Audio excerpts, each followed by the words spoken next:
Good morning, students. Good morning, Manisha, Yashika. जल्दी से आप Good morning. कैसे हो? मैम बोले good morning. Good morning ma'am. Very good morning. कैसे हो आप? अच्छा आवाज आ रही है मेरी क्लियर? आवाज आ रही है? Yes ma'am. Good. अब माइक म्यूट करो बेटा. Page number 30, chapter number 7. Seven बता रही है।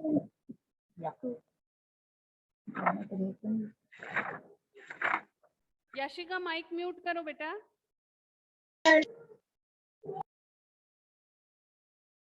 Page number 30, chapter number 7. इसका नाम है घमंड चूर होना. यानी किसी भी चीज का कोई घमंड है उसका चूर हो गया. और ये एक स्टोरी है, बहुत ही इंटरेस्टिंग स्टोरी है, छोटी सी स्टोरी है, बहुत ही अच्छी है. ठीक है, पढ़े स्टार्ट करें. ओमानपुर राज्य में भूदेव नाम का एक राजा राज्य करता था. कहाँ पर? ओमान देव राज्य था, वहां पर भूदेव नाम का एक राजा था. वो वहां पर राज्य करता था. राजा बहुत दानी स्वभाव का था कि वो लोगों को बहुत दान पुण्य किया करता था. वह प्रतिदिन सैकड़ों गरीबों को रोटी कपड़ा बांटता था. वह प्रतिदिन यानी रोजाना बहुत से लोगों को, सैकड़ों लोगों को रोटी कपड़ा बांटता था. पहले इसके शब्दार्थ करते हैं बच्चों.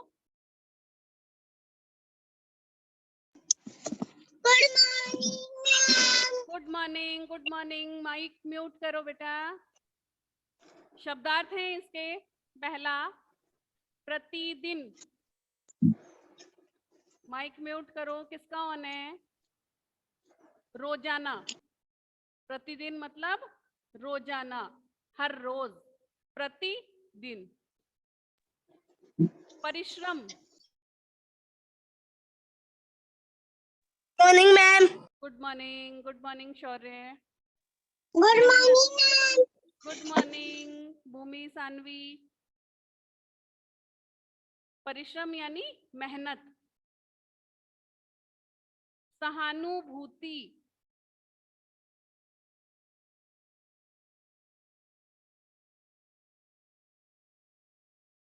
सहानुभूति मतलब हमदर्दी.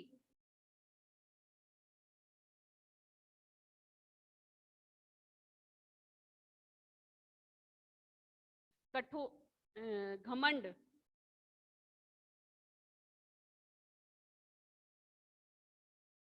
अभिमान. घमंड मतलब अभिमान, प्राउड.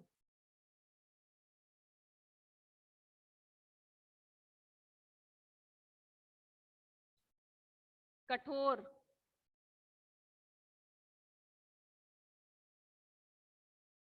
कड़ा.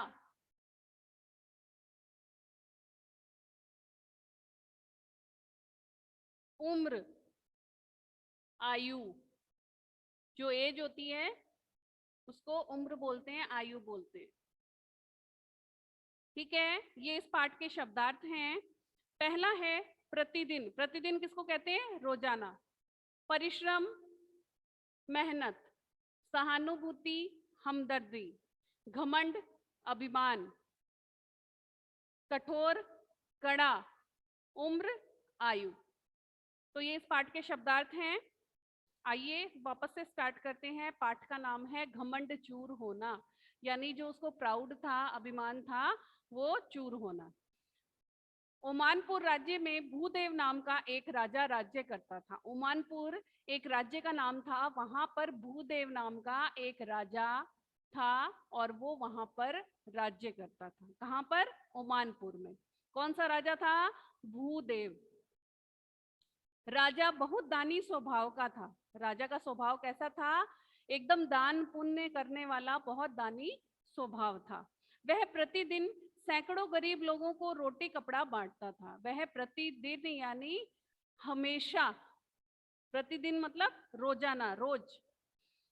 गरीब लोगों को, सैकड़ों लोगों को रोटी कपड़ा बांटता था. उसके राज्य में कोई भी आदमी भूखा नहीं सोता था और न ही आज तक उसके दरवाजे से कोई खाली हाथ वापस गया था। माइक म्यूट करो कनक, कनक माइक म्यूट करो। Good morning. क्या बताया है कि उसके राज्य में, किसके राज्य में? उस राजा का क्या नाम था? भूदेव। कहाँ राज्य करता था? ओमानपुर में। तो उस राजा के राज्य में कोई भी ऐसा आदमी नहीं था कि वो भूखा सोता हो, और उसके दरवाजे पे कोई भी भिक्षा मांगने या कोई प्रार्थना लेकर आ जाता था तो वो खाली हाथ वापस नहीं जाता था। उनकी समस्त इच्छाएं वो राजा पूरी करता था, जिसका नाम था भूदेव। उसकी प्रशंसा बहुत दूर दूर तक फैल गई थी, यानी जो उसकी प्रसिद्धि है, लोग उसकी प्रशंसा करते थे कि ये राजा बहुत ही दानी है, बहुत अच्छा है, किसी को अपने दरवाजे से खाली हाथ नहीं लौटने देता है, ये राजा बहुत अच्छा है। तो वो दूर दूर तक उसको प्रसिद्धि प्राप्त हो गई थी। दूर दराज के जो गांव थे वहां तक वो फेमस हो गया था। राजा अपने राज्य में घूम घूम कर अपनी प्रजा के सुख दुख का ध्यान रखता था। जो राजा था वो अपने राज्य में घूम घूम कर अपनी प्रजा का ध्यान रखता था कि कौन दुखी है कौन सुखी है, वो सबका ध्यान रखता था कि मेरी प्रजा में लोग कैसे हैं। एक दिन राजा जंगल में जा रहा था। उसे रास्ते में एक लकड़हारा मिला। वह जंगल से लकड़ियों का गट्ठर लेकर आ रहा था। एक बार जो राजा था वो जंगल में जा रहा था और उससे किसकी मुलाकात हुई? कौन मिला उसे? एक लकड़हारा मिला। वह जंगल से लकड़ियां काटकर उसका गट्ठर, जो बंडल होता है, वो बनाकर लेकर आ रहा था। कौन? लकड़हारा। लकड़हारा किसे कहते हैं? जो लकड़ियां लेकर आता है लकड़ी काटकर। वह बहुत दुबला पतला था तथा उसके चेहरे पर थकान नजर आ रही थी और बूढ़ा होने के कारण धीरे धीरे चल रहा था। जो लकड़हारा था वो कैसा दिखाई दे रहा था? वो बहुत दुबला पतला दिखाई दे रहा था।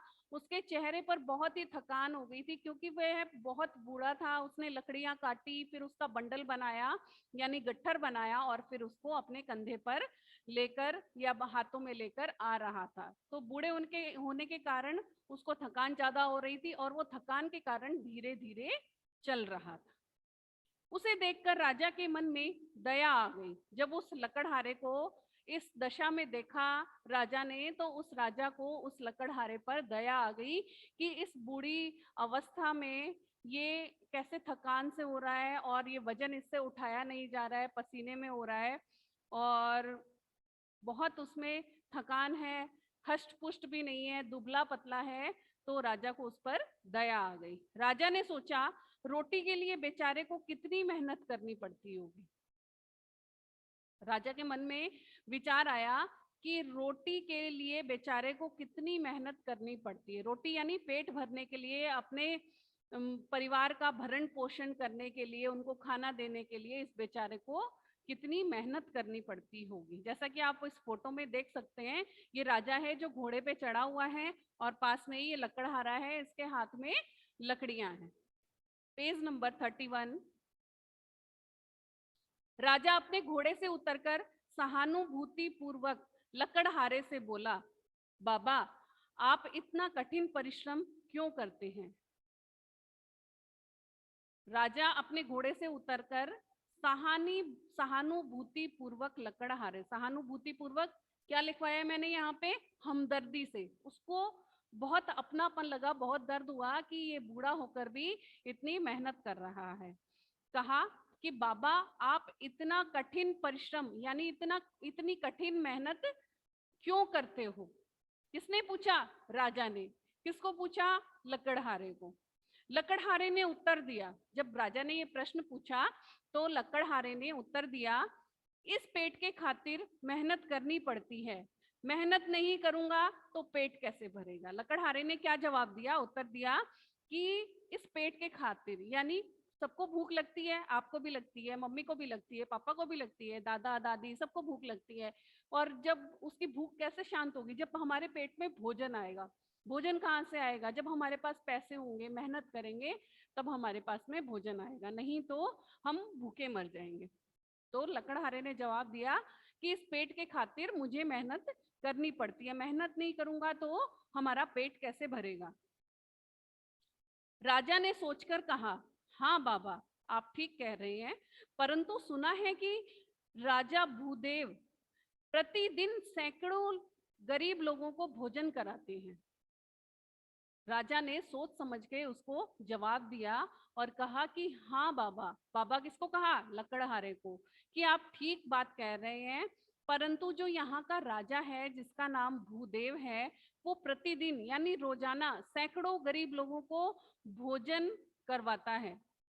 आप भी वहां जाकर भोजन क्यों नहीं खा लेते?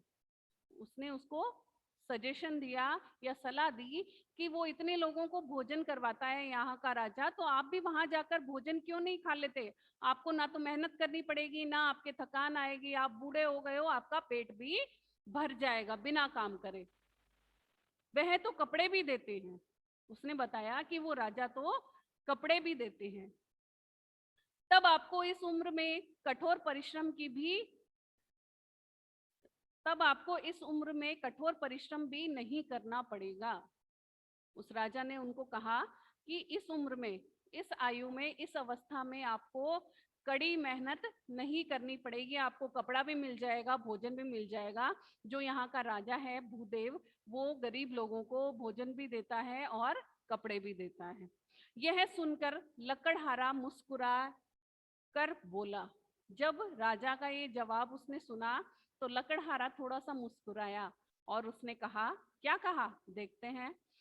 आप भी कमाल की बात करते हैं। जो आदमी मेहनत से कमाकर खा सकता है, वह राजा की मुफ्त की रोटियां क्यों खाए? बहुत ही अच्छा जवाब है बच्चों, कि उस लकड़हारे ने अपनी आयु अवस्था देखकर हार नहीं मानी और मेहनत करने की ठानी। और उसने बहुत ही अच्छा जवाब दिया कि आप भी कमाल करते हैं साहब, कि आप भी ऐसी बात कर रहे हैं। जो आदमी मेहनत से कमाकर खा सकता है, मेरे अंदर अभी भी इतनी शक्ति है कि मैं मेहनत करके कमाकर अपना और अपने परिवार का पेट भर सकता हूँ, तो हम वहां पर मुफ्त की रोटियां क्यों खाएं राजा के पास? क्योंकि किसी से मुफ्त की चीज नहीं लेनी चाहिए, अपनी मेहनत का ही खाना चाहिए। उस बूढ़े व्यक्ति के, लकड़हारे के पास में भी इतना स्वाभिमान था, जो वो राजा पर आश्रित नहीं था कि यहाँ मैं बूढ़ा हो गया हूँ, मुझे मेरा पेट भरना है, मुझे मेरे परिवार का पेट भरना है, तो मैं राजा के पास में जाकर खाना भी खा लूं, अपने परिवार को भी ले जाऊं, कपड़े भी ले लूं। पर उसने ऐसा नहीं किया, उसने अपनी मेहनत पर विश्वास रखा। यह कहकर लकड़हारा चल दिया। इतनी बात कहकर लकड़हारा वहां से चल दिया, चला गया। राजा उसकी बात सुनकर सोचने लगा। क्या सोचने लगा? कि कितने अच्छे विचार हैं इस लकड़हारे के। राजा ने उसकी बात पर गौर किया और सोचा कि इस लकड़हारे के कितने अच्छे विचार हैं। राजा को अपनी समझ पर दया आई। दानी होने का राजा का घमंड चूर चूर हो गया।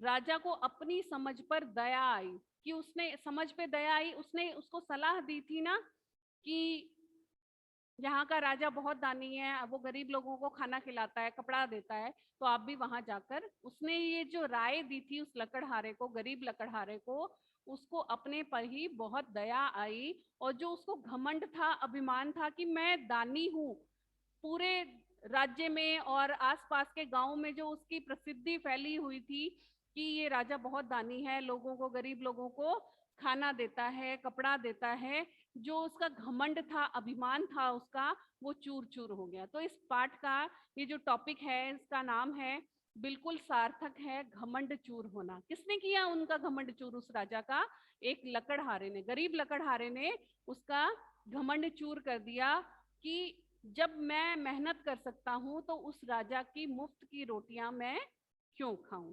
सबको समझ में आया होगा ये चैप्टर? मजा आया नहीं? Yes, आया? ma'am. कहानी इंटरेस्टिंग थी ना? Yes, लगी? Yes, ma'am. गुड। Yes, अब ma'am. इसका बुक वर्क करेंगे, page number 32 page number 32। 32।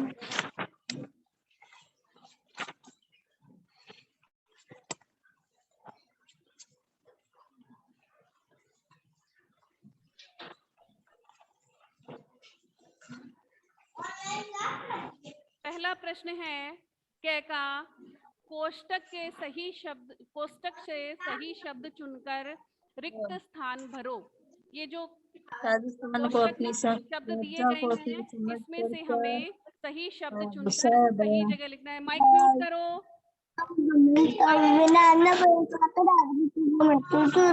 Madam निकालेंगे कैंसिल कर सही को नहीं। याशिका माइक म्यूट करो।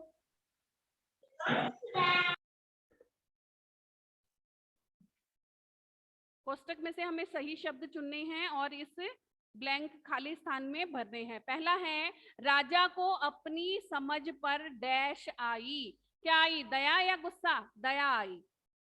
पहले में लिखो दया। फिर है नंबर 2, इस डैश की खातिर मेहनत करनी पड़ती है। पेट। नंबर 3, राजा अपने डैश में घूम घूम कर प्रजा के सुख दुख का ध्यान रखता था। कहाँ घूमता था? राज्य में।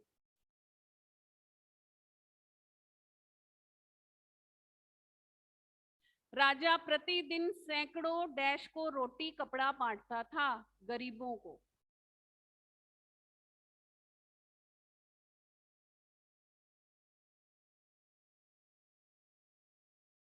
फिर है नेक्स्ट प्रश्न है मौखिक प्रश्न जो हमें मुंह से बोलकर बताने हैं, लिखना नहीं है। राजा का क्या नाम था? राजा का नाम भूदेव था। नेक्स्ट है राजा का स्वभाव कैसा था? राजा दानी स्वभाव का था। कैसा था? दानी स्वभाव का। प्रश्न गए निम्नलिखित प्रश्नों के उत्तर लिखो। आपको मैंने फॉर्मेट बताया था लास्ट वीक कि कैसे फॉर्मेट बना के आपको प्रश्न उत्तर करने हैं। तो प्रश्न उत्तर वाला कॉलम हम लास्ट में करेंगे, पहले व्याकरण वाला करेंगे। व्याकरण बोध में पहला क का प्रश्न है, इन शब्दों के दो दो समानार्थी शब्द लिखो।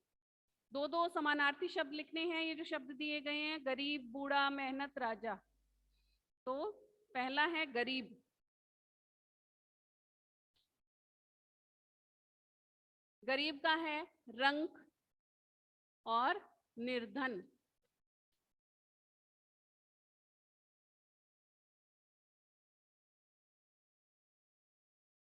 फिर है बूढ़ा। बूढ़ा का होगा वृद्ध। वृद्ध मतलब भी बूढ़ा होता है। और बुजुर्ग, बुजुर्ग मतलब भी बूढ़ा होता है। फिर है मेहनत। मेहनत में आएगा परिश्रम और प्रयास।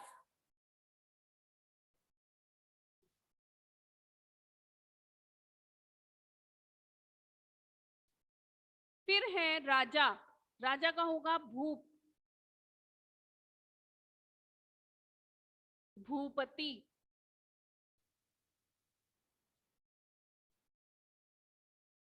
ठीक है। अब है प्रश्न है इन शब्दों के विलोम शब्द लिखो। ये जो शब्द दिए गए हैं इनके हमें विलोम शब्द लिखने हैं।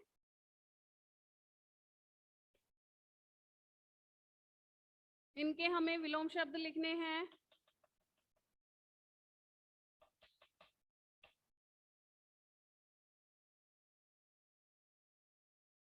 पहला है राजा।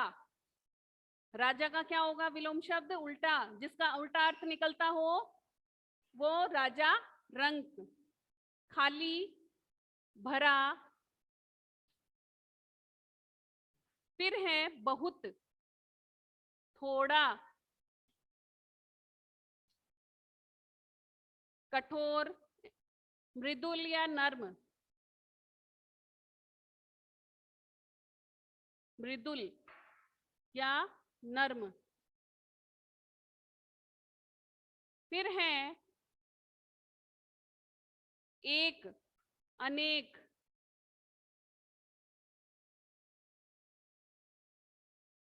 बूढ़ा, जवान।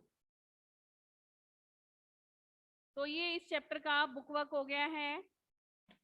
अब इसके प्रश्न उत्तर बाकी हैं, वो करते हैं हम।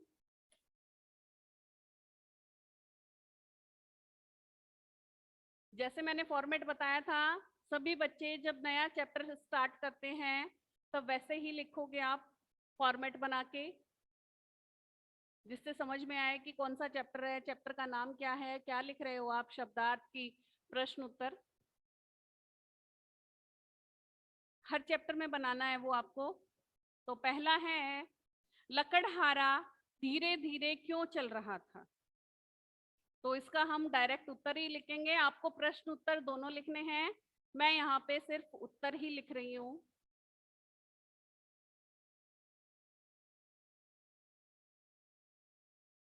बूढ़ा होने के कारण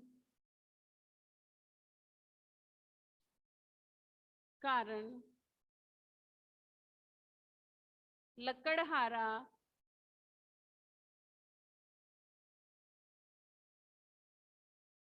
धीरे धीरे चल रहा था।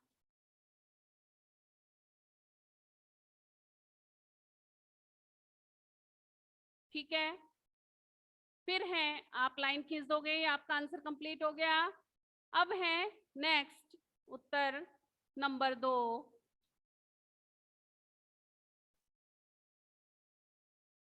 राजा को रास्ते में कौन मिला। राजा को रास्ते में लकड़हारा मिला। राजा को रास्ते में लकड़हारा मिला।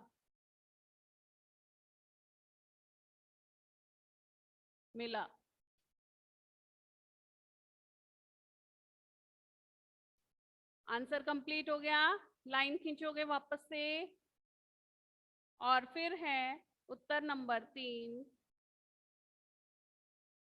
लकड़हारे ने राजा की रोटियां खाने से क्यों मना कर दिया।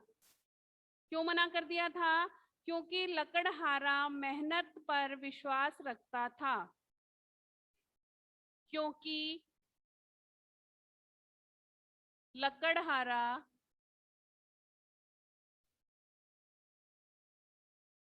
मेहनत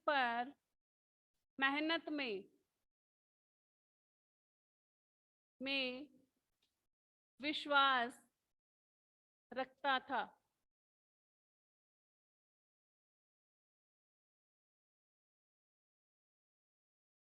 रखता था या करता था? करता था। थर्ड का आंसर पूरा हो गया है। अब है उत्तर नंबर 4।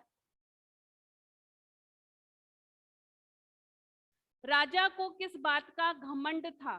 किस बात का घमंड था? अपने दानी होने का घमंड था।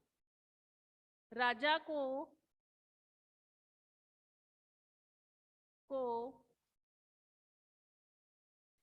अपने दानी होने का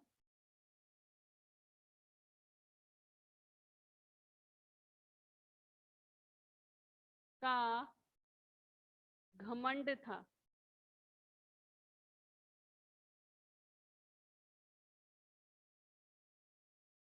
आंसर कंप्लीट। चैप्टर कंप्लीट हो गया है। इसमें आपको कोई चीज नहीं समझ में आ रही है तो पूछ सकते हो, बुक वर्क में, चैप्टर में। आ रहा है सब कुछ समझ में? क्लास ओवर करूं?